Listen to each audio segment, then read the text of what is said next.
All these months back, I made a scathing video about the the Trasher Thrasher, basically admonishing him for not knowing what he was talking about in regards to Marvel's Spider-Man 2, because it was obvious that he hadn't played it before.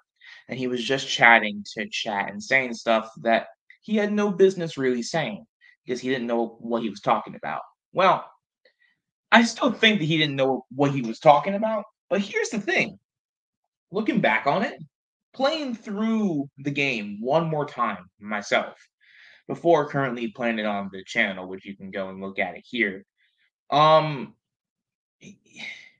the thing that I've come to notice is that I was wrong about the game. I was, because when I reviewed it for the first time, I really did.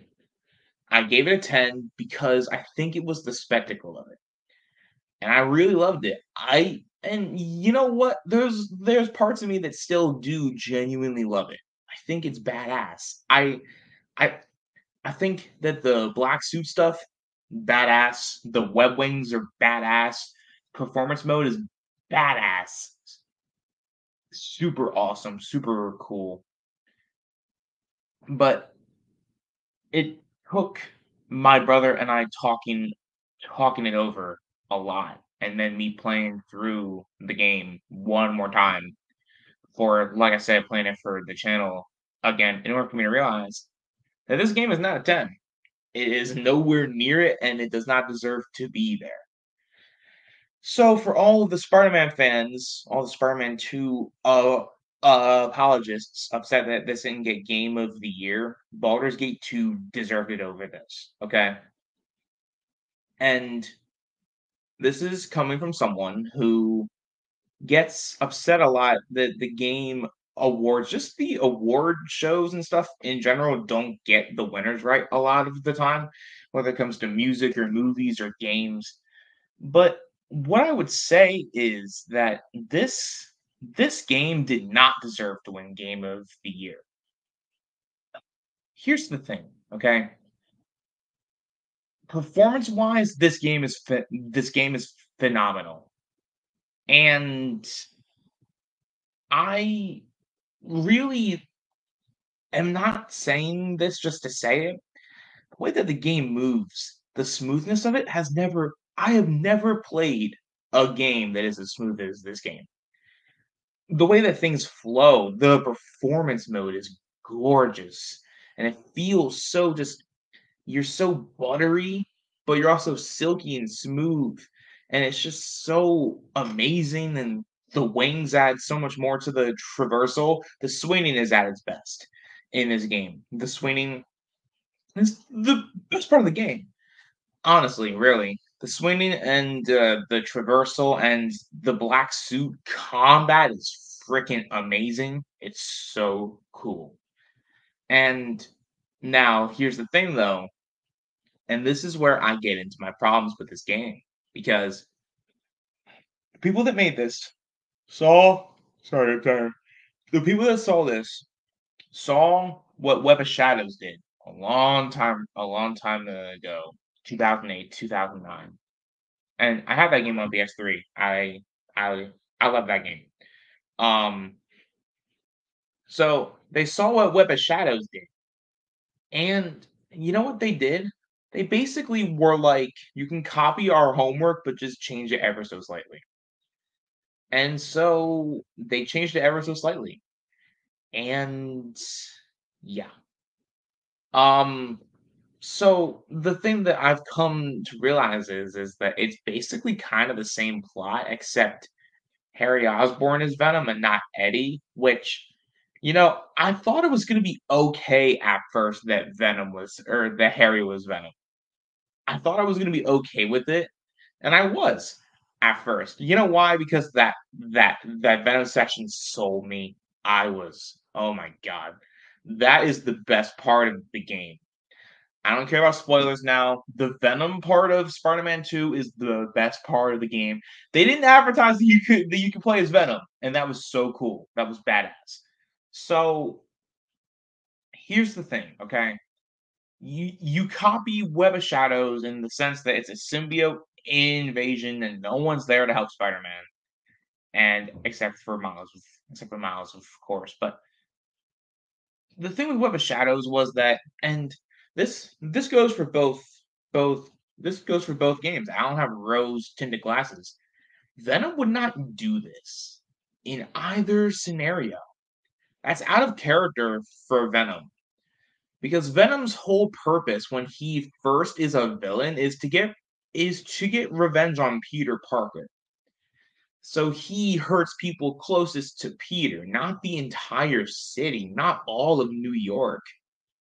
And that, I think, is the thing that really, really drags this game down for me, is because I love Venom. And so if you're gonna have Venom, you have to do Venom right. Because people just put Venom into these things just to get like the Venom fans to like purchase whatever it is that they have in there, whether it's a game or a movie or a comic,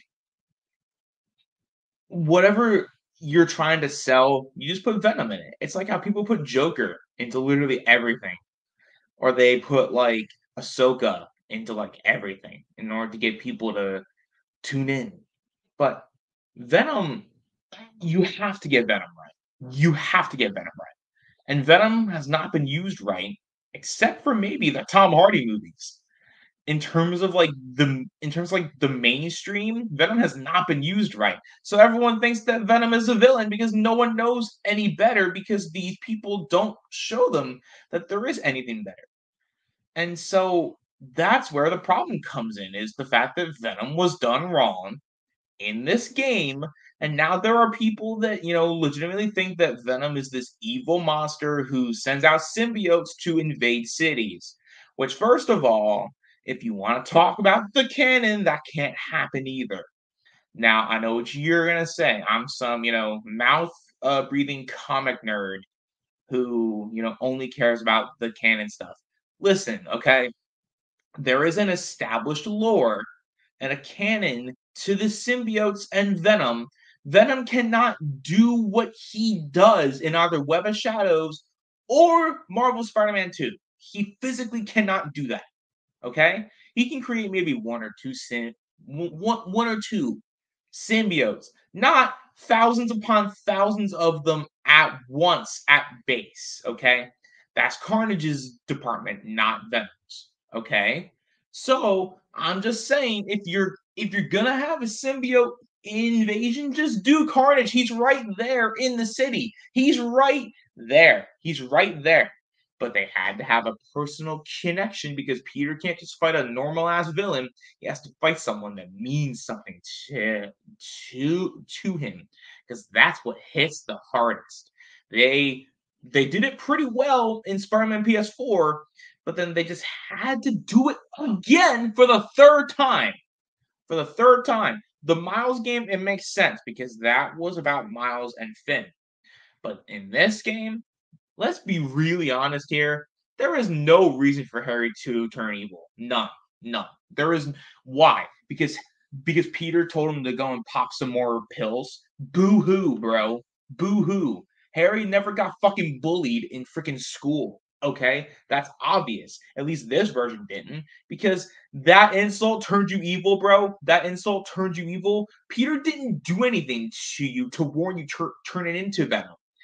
Why would you want to destroy the whole world over an insult? That's crazy. That's crazy. That's something that Harry Osborn, despite being as much of a bitch that Harry Osborn is, that's something that he would never do. The symbiote would never ever do that, because the symbiote actually likes Earth, but the people at Insomniac don't know shit about the symbiote.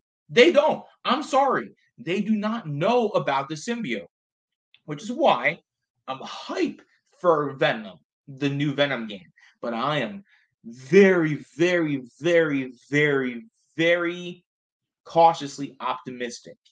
I do not trust Insomniac to get this right, because they messed up Venom the first time. And you can only mess up Venom if you purposely try to. You literally give me the rights to write the Venom game, and I'm telling you, I could do it. Easy, easy. But so yeah, I mean, just tell me what you guys think. Do you think that I was wrong about this game from the very start? You think that this game's a 10 out of 10, a 0? Tell me what you think, and I will respond in kind. Until next time, peace.